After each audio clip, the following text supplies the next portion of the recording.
Okay. We have somebody just called a Zoom user, no name there. Yeah, it's very confusing sometimes to tell who's who. Well, if people want to raise their hand and speak up, we have to know who they are and what. So we are recording now, and oh, you said John. No, John he's is not in there. the waiting room. Is he the No, Zoom he's not. user? No, I just looked. He's not there. Oh, okay. All right, but we'll open the meeting.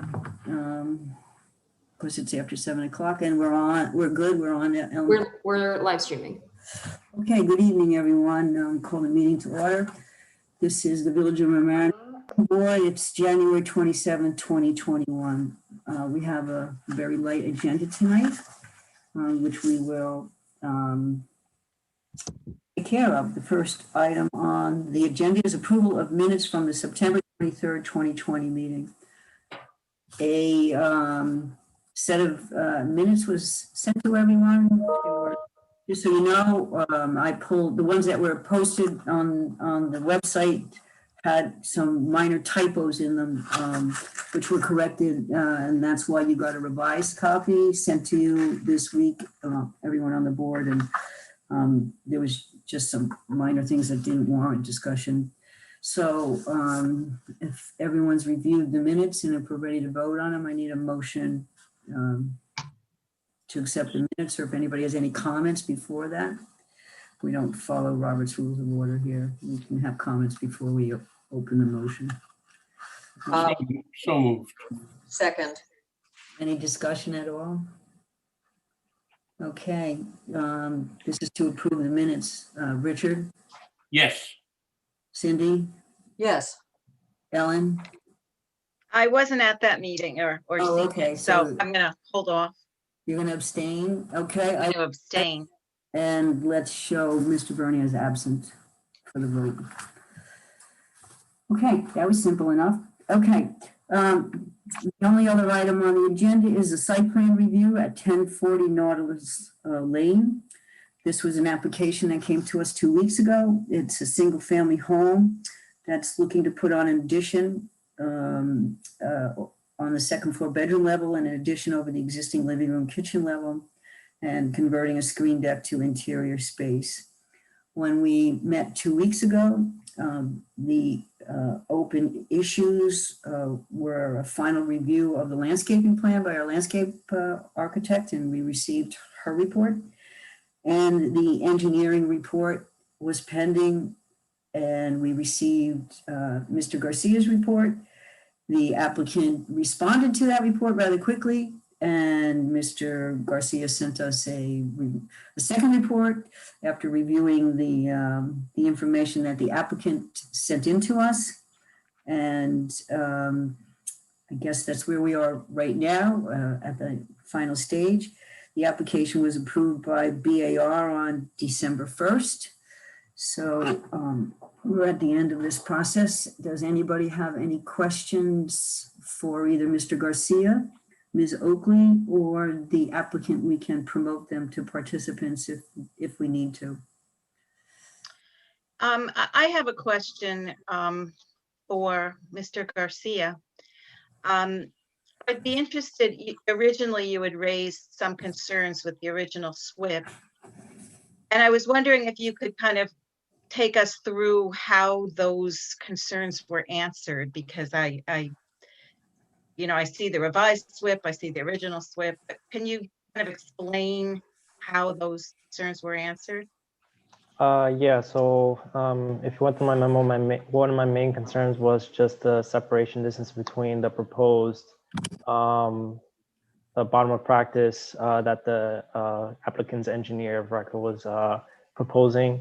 After reviewing it both with the applicant's engineer and other engineers in my office, it was determined that that the way it was designed, or the intent design, was it met the stormwater manual's requirement for the 3-foot separation.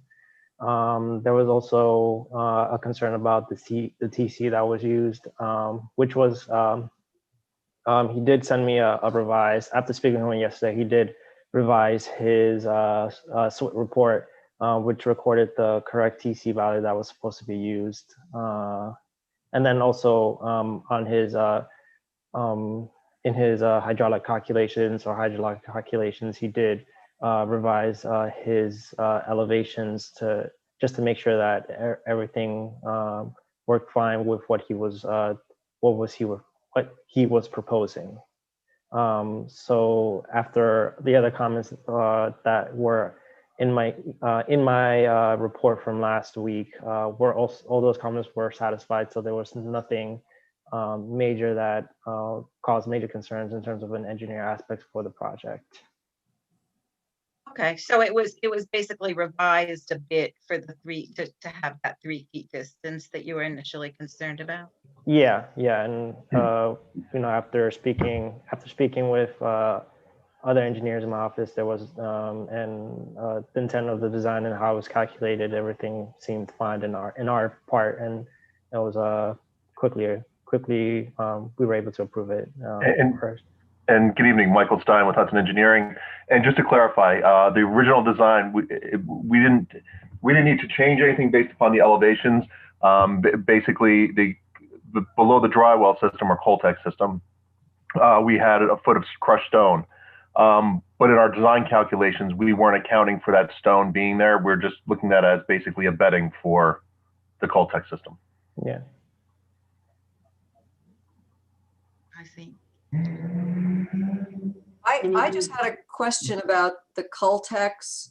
Because I don't fully understand. I know there needs to be at least a 3-foot separation, but is that between the bottom of the Coltec or the top of the, can somebody just explain to me what the separation means? Sure, it depends. I mean, what you need to provide is 3-foot separation between the bottom of the practice and either groundwater or ledge rock. In this case, we are looking at the bottom of the Coltec itself, not the bottom of the gravel, because our calculations don't account for that gravel being there. So that gravel could be soil, could be gravel. So you need to keep the separation from the bottom of where you're taking credit for to that level.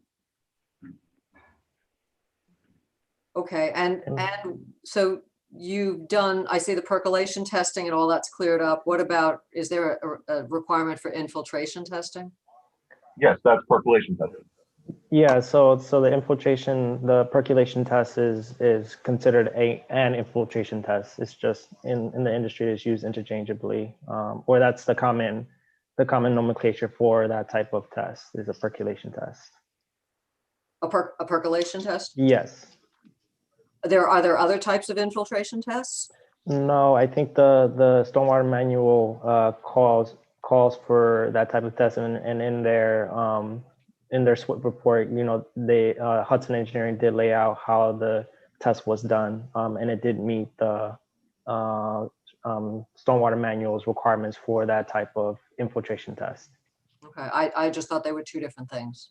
No, they're not. Okay. Anyone else have any questions for anyone on the panel? So I know we had we had a comment, a public comment that we just got today. I don't know if there's been a chance to review those questions or comments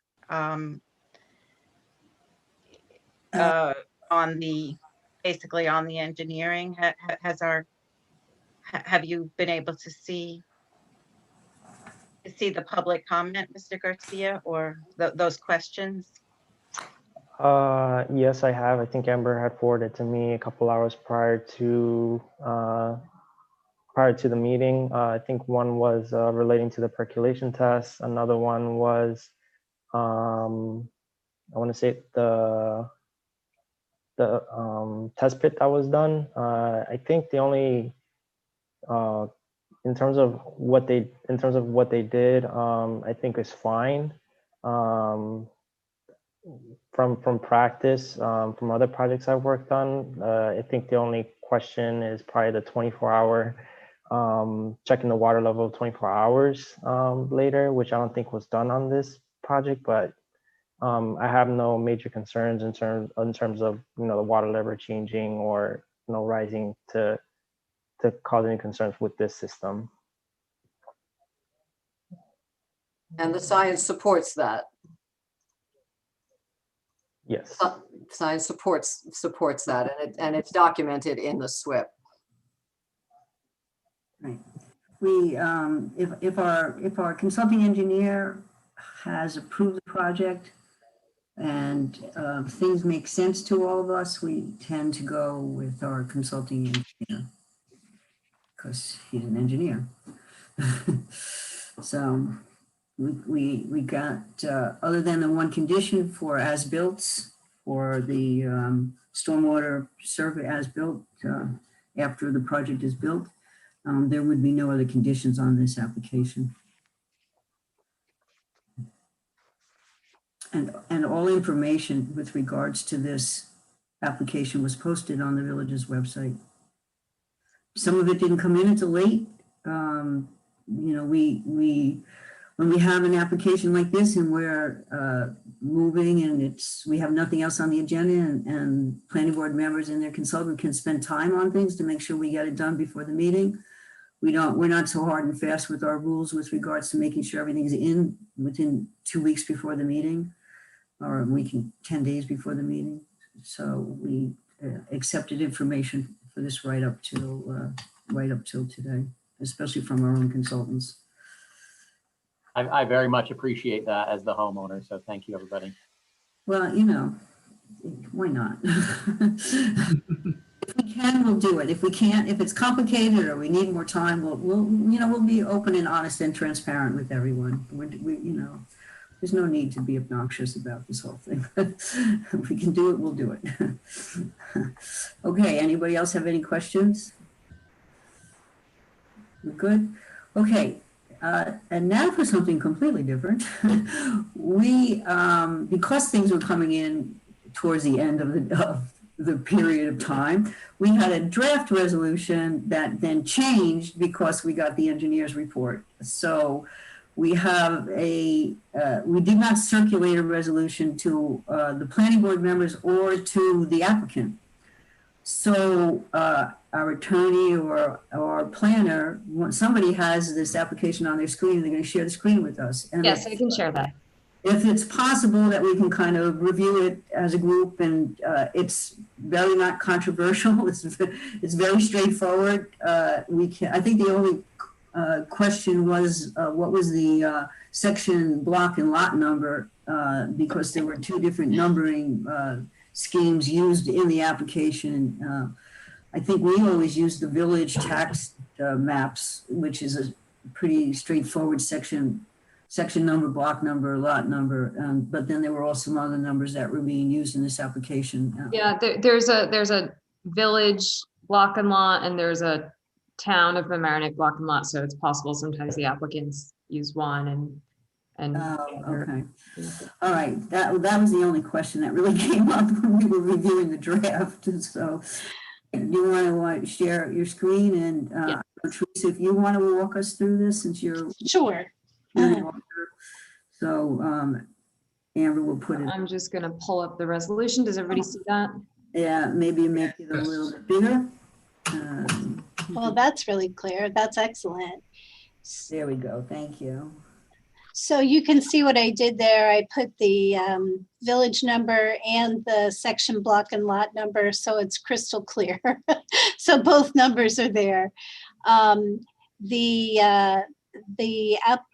I tried to do in accordance with resolutions that the village planning board has used before is sort of go through the history of the project, which is when the application came in, who's applying, what are they applying for? And that takes you through the first paragraph down to the second paragraph is just a description of, it's a renovation to existing residential structure, the size of the lot, the zoning of the lot, and a description of the work, as well as a list of all the plans, both the original dates and the dates last revised. So we have a clear record of what we're looking at. And you'll see that there's The stormwater plans by Hudson Engineering and Consulting PC and the William G. Winters Architects plans are all listed right there, both the reports and the plans. Next paragraph. This paragraph just says what the Village of Mamaroneck's building inspector's determination was in terms of what approvals were required. And we know that the Village Board of Architectural Review was granted on December 1st, 2020. So Amber can just put that date in. Then we have sort of a standard phrase here, which is that the planning board members are familiar with the property and the project, and that you've carefully reviewed and considered the application and the advice provided by your consultants. And then I list in the next paragraph the reports and advice of the consultants. And you know, we had 2 letters from Susan and 2 memos from Esteban. And the only outstanding issue with respect to the landscaping from Susan was they just wanted Amber, the, can you scroll down then? Yes. Yeah, yeah. they wanted the protection of the existing landscaping detail, which we added as a condition. I realize that it's been added to the new plan that was sent today, the revised plan. Great. Okay, well, it doesn't hurt to have it as a condition if it was just in case, but we could take that off when we get down there. Let's see. And then I managed to get in the thing about Esteban's latest sign off. We're confirming it's a type 2 action, and the conditions, which the first condition we can leave on or take off, doesn't really matter. The next one has to do with wanting to have a final set of plans so they can be endorsed by the planning board chair, and who gets what copies of those. And then we also put in that we need to have a construction, maintenance, and inspection declaration for the stormwater management facilities. That just makes sure that they continue to be maintained. And it's recorded because they may sell the property someday, and then we want people to take with notice of the existence of those practices. Next page. And this asbestos survey is a requirement prior to undertaking the demolition of a residential structure. It always is good to mention that. That the application fees and review fees be paid prior to the issuance of the building permit, and that they require any other permits that are necessary. They've certainly gotten the only other permit, discretionary permit that's required by the village, which is the architectural review. And then I added this in about keeping the landscaping in a healthy and vigorous state. That seems to be a condition that you guys typically use. And last but not least, Esteban's stormwater as-built survey submitted prior to the certificate of occupancy. So there's nothing very controversial in there, I don't think. Okay. First, we normally circulate the resolutions to the applicant's attorney if there is one. I think the applicant isn't using an attorney for this application. No. Correct. So I will give you first shot if you have any issues with anything that you heard or saw, or would you prefer us to hold this over for 2 weeks so you have a chance to read it? No, I think it looks fine to me. I guess the only question I had on the asbestos survey, I mean, if we're kind of going kind of down to the studs, is that still, that's just a standard Yes. survey standard forever? Okay. Yeah, it is. Yep, given the age of the house, if it was built, say, after 2000, much less of an issue. Okay. What year was the house built? 58. Yeah, anything before 1978 could have lead or asbestos. Okay. Any members of the planning board have any question or issue with this process?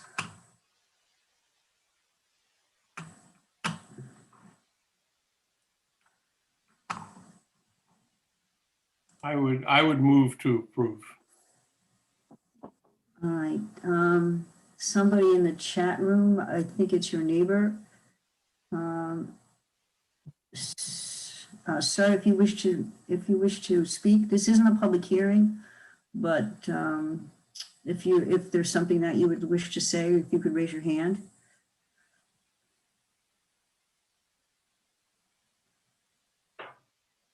I don't know, Amber.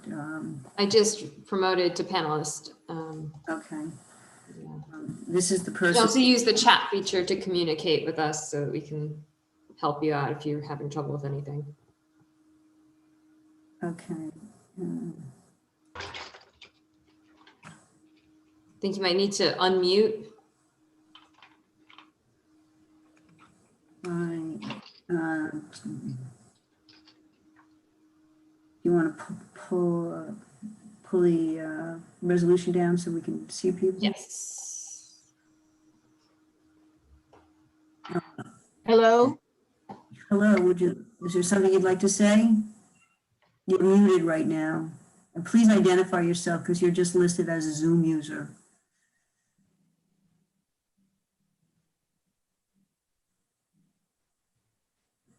No. Otherwise, you can just type your question in the chat box. Sorry. So I just got a message from the chat 1 minute ago. It says, my name is Stuart Gilbert, 1050 Nautilus Lane. Who is that? Stuart, if you have a question, you can type it in the chat box. He's still muted, it looks like. Okay, it's just the person, I think, identifying themselves. We asked who the person was. Okay, Okay.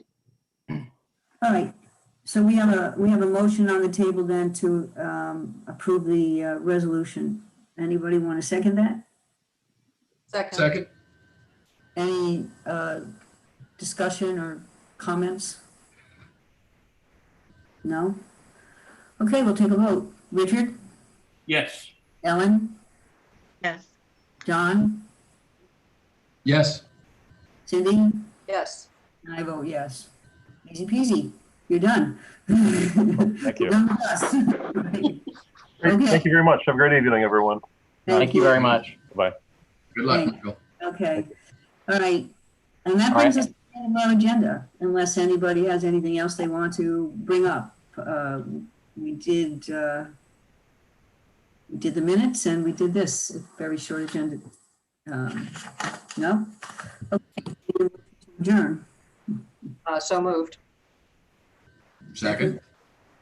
Okay, all in favor? Aye. Aye. Good night, everybody. Be safe. Thanks, Kathy. Good night. Take care. Good night. Night. Thank you.